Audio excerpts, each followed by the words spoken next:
والهجرة الانتقال من بلد الشرك إلى بلد الإسلام.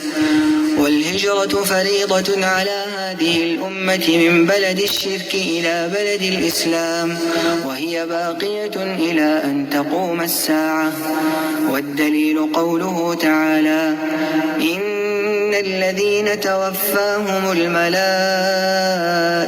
ظالمي أنفسهم قالوا فيم كنتم قالوا كنا مستضعفين في الأرض قالوا ألم تكن أرض الله واسعة فتهاجروا فيها فأولئك مأواهم جهنم وساءت مصيرا. إلا المستضعفين من الرجال والنساء والولدان لا يستطيعون حيلة ولا يهتدون سبيلا، فأولئك عسى الله أن يعفو عنهم وكان الله عفوا غفورا.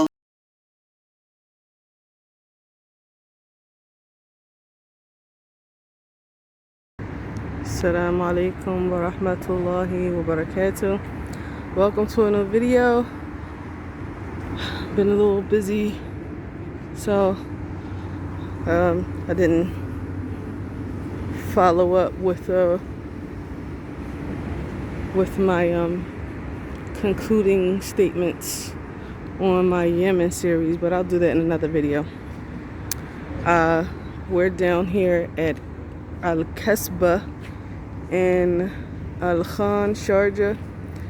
This is like a riverway where they have boat rides and things like that.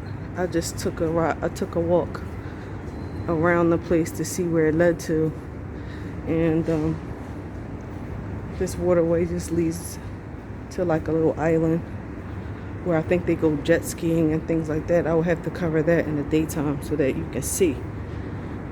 But yeah, it's nice down here. It has shops and little amusements for the children to enjoy. Again, I'm down here at night because we actually came here in the daytime before, and it wasn't nobody was really here. It's too hot. So it's the weekend. Today is Saturday, August what's today, the 14th? Yeah. It's the weekend. It's not, we're here pretty late actually, but I promised the children that I was gonna bring them down here to get on the boats. I'm not getting on the boats, but I let them get on. So it's about a 15-minute ride.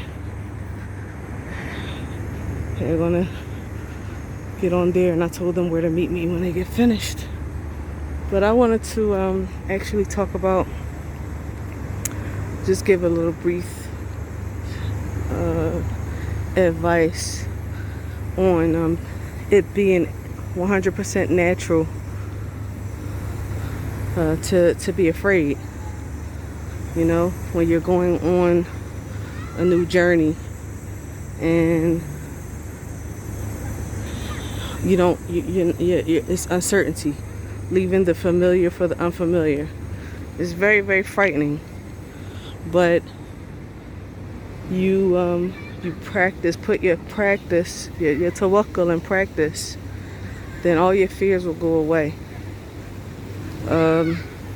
You don't have to worry about anything.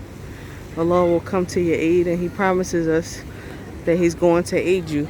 Of course, as long as you're truthful, you're not someone who is criminal minded and a scam artist and a thief, and doing things that won't get you the aid of Allah. And as a matter of fact, Allah may protect the people of the country from you. That's why many people don't make it. They're not successful in whatever they thought they were doing as relates to Hijrah. Moving overseas. Actually, that's what they did. They're calling it Hijrah, but they actually just moved overseas because a person is not going to mix worship with haram. You know what I mean? If they're sincere and they purify themselves, they're not going to mix worship with haram. They want Allah's help because you're literally helpless. You're in a foreign place. You need all of the aid you can get. So scamming and doing things under the table and any kind of criminal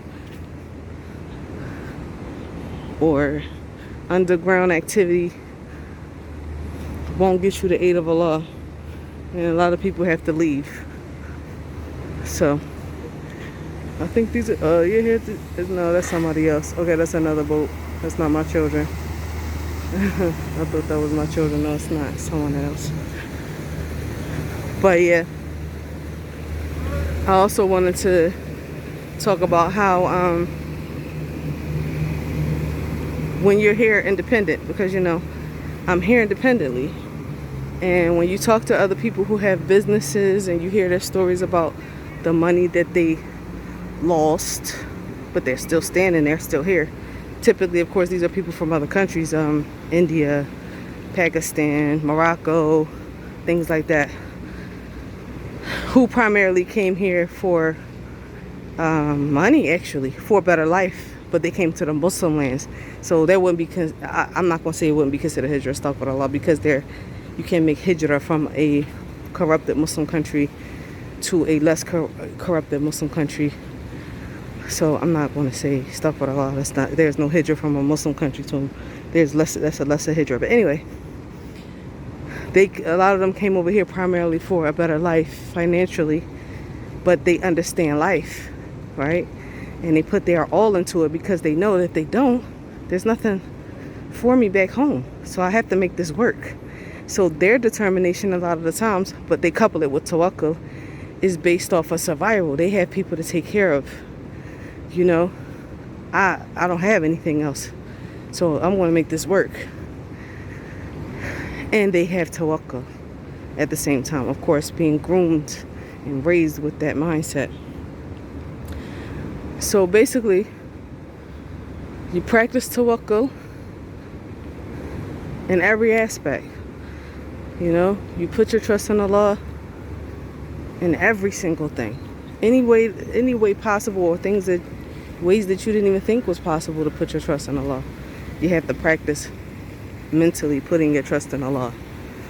Literally, like, don't worry about anything, even though it's natural many times from the environments we come from to worry, because a lot of things are out of your hands and you feel nervous. And a lot of the times in the West, they teach us that we're basically in control of our destiny, and you know, we manifest things and all this kind of crazy stuff.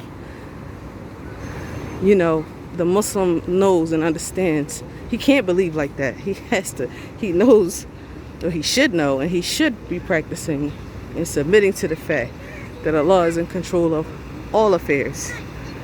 So you practice that and put that on your list and agenda to practice that, like as an exercise, then you'll see a big difference in the results that you get. The one who puts his trust in Allah more will get more of a result. The one who puts his trust in Allah less. And those are benefits and conclusions from the works of Ibn al-Qayyim al-Jawziyah rahimahullah, Madarij al-Salikin, regarding levels of reliance upon Allah. And Brother Bilal Davis from S Pubs, he did a series during the start of the pandemic, which was right on time, subhanAllah. He did an 8-part series that helped me tremendously. It was needed. You know, when you're helpless, a lot of the times is when people say, well, you know, the only thing to do now is to put our trust in Allah. But after listening to the whole series and all of the points that Ibn al-Qayyim al-Jawziyah rahimahullah made, that's a mistake, to put your trust in Allah when you're totally helpless. Rather, the trust in Allah should be from the start of the action to the end of it. Whether you think you're in control or you're not in control. You can only put forth your actions, but the trust has to be in Allah, and the decision, the first of it and the last of it, is His. And if we understand that we're helpless from the beginning to the end, regardless if our faculties are working for us, then the better off we'll be. And the Muslims overseas that are groomed in the societies of Iman, they understand that. They understand it. And the more I speak to them, the more I hear it. I'm like, I heard it before. You hear them say that, Tawakkul ala Allah, but they understand it. Whereas though in the West, it's very difficult to actualize this concept of everything, putting our trust in Allah in every single aspect. It's very difficult because all around us you have people who they get angry when things don't go right. They'll blame a person, they'll blame this, they'll blame that. Saying, oh well, only if this happened and that happened. Oh no, all I have to do is this. They think because they can move and they have a hand in something that they made something happen. No. All of that was because Allah allowed it. Right? Qada wa qadar has everything to do with it. And your reliance should be on Allah, because you are not allowed to do anything except by Allah's permission. So, no matter what we do, what's written for you is what's going to happen. So, busying ourselves and stressing ourselves out about an outcome, nothing was going to happen except for the outcome. Even if it was against you. Even if the outcome was against you. All of it is a lesson and a benefit for you to learn. Maybe start over. Go back to the drawing board. Get up, dust yourself off, and start again. Whatever the case may be. But working on your iman and really, really accepting the fact that Allah is in control of every single thing, and submitting to that and putting that tawakkul to work is going to work wonders. Allah knows who truly puts his trust in Him in all aspects, and Allah knows who is only saying it with their mouths, while their hearts and their minds and their actions are saying, I got this. I'm just going to do this. I'm going to do that. I'm going to make this happen. I'm going to make that happen. No. We're going to work. The correct thing to believe in to say is we're going to work. We're going to put our work forth. And we put our trust in Allah. We accept everything that happens. Make your niyyah pure. Your intentions pure. Allah knows that too. And you're pleased with the outcome. And don't have bad thoughts about Allah. Allah says in Hadith al-Qudsi, I am what my servant thinks of me. If you think Allah is going to assist you and help you and make you successful, you'll be successful. And if you think that you're going to fail, you don't think Allah is going to help you and assist you. Of course, with taking the means to be successful, like I mentioned, not being a criminal, not being slick, not being underhanded and underground, disobeying government and things like that. All the things that won't get you the help of Allah. If you do everything correctly, according to laws, the Quran, according to Sunnah, why wouldn't Allah help you? Allah will help you. But a lot of the times, the mentality returns back to us, and the naqs, the deficiency in iman returns back to us. So, with doing something so tremendous as relates to, as far as hijrah, you have to work on your mental. You have to work on your exercise, your mental, and your heart, your inside, as relates to your tawakkul. A daily exercise, even if you have to say affirmations in the morning, remembering and reminding yourself that Allah is in control. it's going to stick with you better, because it's not something, like I said, that comes natural to many of us, especially, us coming from the West. It's just not, because all around us is an emphasis on what you can do, what your actions do, and you get what you put forth as relates to as much work as you put into something. That's the result you're going to get. And we feel very comfortable in our own environments, being with people who have the same mantra and the same ideology that we've been affected with. But that ideology is going to hurt you in the long run overseas. You have to adopt the Islamic and the correct ideology. I believe Aqidah. I don't want to refer to the beliefs of Islam and the creed of Islam as an ideology. No, we have to abandon the ideology of the kuffar that we were groomed and grown up with and reinforced with at home or back where we come from. And you have to adopt and allow to the reinforcement of the belief system and the creed in its totality of Islam and the qadr, and tawakkul. It's just tied together, qada wa qadr and tawakkul, understanding it and submitting. So that's what I have to say. They said the ride is 15 minutes. I don't see these children yet, so I guess I haven't been away that long.